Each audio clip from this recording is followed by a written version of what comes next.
There's no better feeling of power when you are slipping into your gauntlets. Feels like you're about to go to war.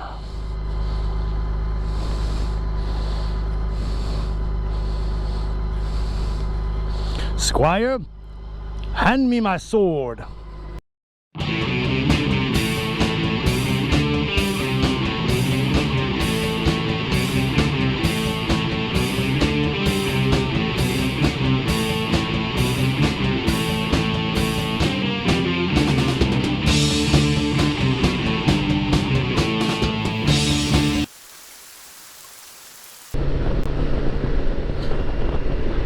What's up, tribe? All right, today I'm going to do a little short review. People have asked me what I thought about this bike, what I think about it, how good it is, what does it do, so I'm going to do just a little short review. I had the bike. This is a 2019 K1600 Grand America. When I got the bike, I got it because I had a cruiser. I actually had a Victory Gunner, 2018 Victory Gunner, and I just needed something bigger where I could take my wife out. We could do some little touring, maybe do some overnight trips and stuff. So I needed a bagger, and this is the ultimate bagger. It's got heated grips, heated seats. Hey, look, there's another wreck. Heated grips, heated seats, cruise control, 3 drive modes, and on top of the 3 drive modes you also have 3 preload sets. So you've got a single rider with luggage, and then a 2-up rider. And for ride modes you have road, rain, and dynamic. And then on top of that, see if we can get in here. Top of that, you've got cruise and road setups. So you can set it up for road, which is this. The suspension is a little more forgiving. Cruise is for more highway,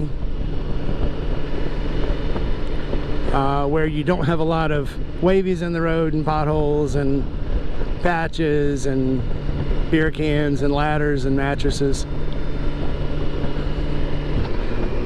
Coolest thing about this bike is the clutchless shifting. It's got shift assist, which basically in the shift linkage there is a little disconnect for the fuel, where if you go to shift it, it will momentarily shut off the fuel until you get it into gear, and as you get it into the top of the gear, it turns the fuel back on. So you don't really realize how much time you take shifting and how much time you actually lose trying to accelerate until you don't have to squeeze the clutch in and then do speed matches on your transmission. Got 8,000 miles on this one, and that's because I split it up between, since I've had this bike, I've had I think 4 bikes. So this is usually the long tour and the severe weather tour.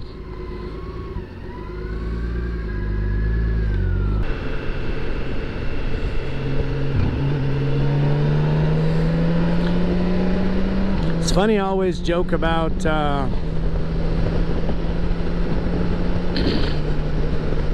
Memphis having lots of accidents and cops and pullovers, but it seems like just in that one area, not too far from my house, there's been a ton of wrecks just this week. Obviously it comes with a GPS that I didn't like, so I put my TomTom here, which I don't have on now. If you see any of my old videos, I actually did a review on the TomTom because people were asking me about it in the videos, and so I was like, okay, here's the TomTom, here's how it works. So if you go on any of one of my past videos, I did a review on the TomTom 550 Sport, and that's what it is. It's the motorcycle version of the TomTom Navigator for cars. It's waterproof. It comes with a lead setup kit where you can run it back to the battery. You can run it through a switch, which I'm thinking about putting the switch in on this one, where I can just kill this whole thing if it's raining too much and I take it off. I'm not exposing this to weather, ice, whatever. Adjustable windshield, very helpful when it's raining or when you're on the highway and the wind's just not hitting you right. You can actually adjust it. Now I added this little sport buffer up here, a little spoiler, because I just needed a little extra push off the top. I'm apparently irregularly formed, or I have a weird helmet, whatever, but I needed to push the air just a little bit further over the top of my head, and I have loved it.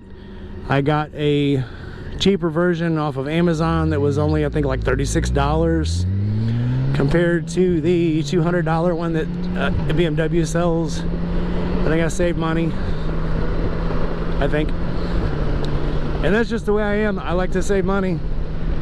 I'm not gonna go spend, you know, $300 on something that I can get the same comparable product from Amazon for $30.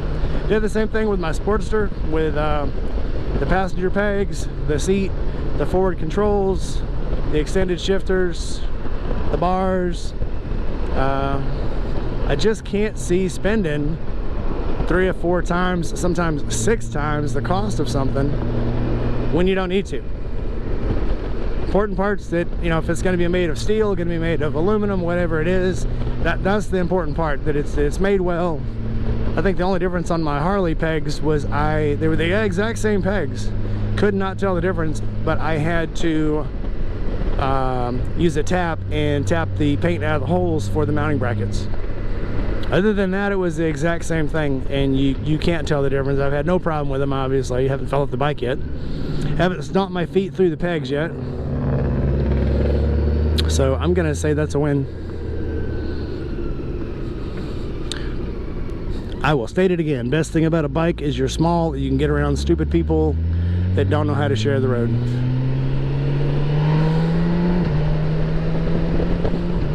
Fucker.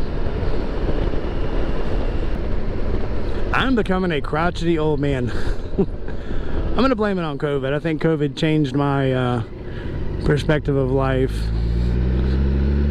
Changed my personality.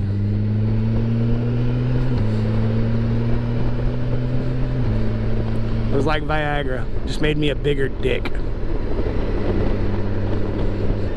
Let's see, what can I say about this? Oh yeah, got a giant trunk on it, got tons of light, looks like a freaking floating barge. It's absolutely fun to drive.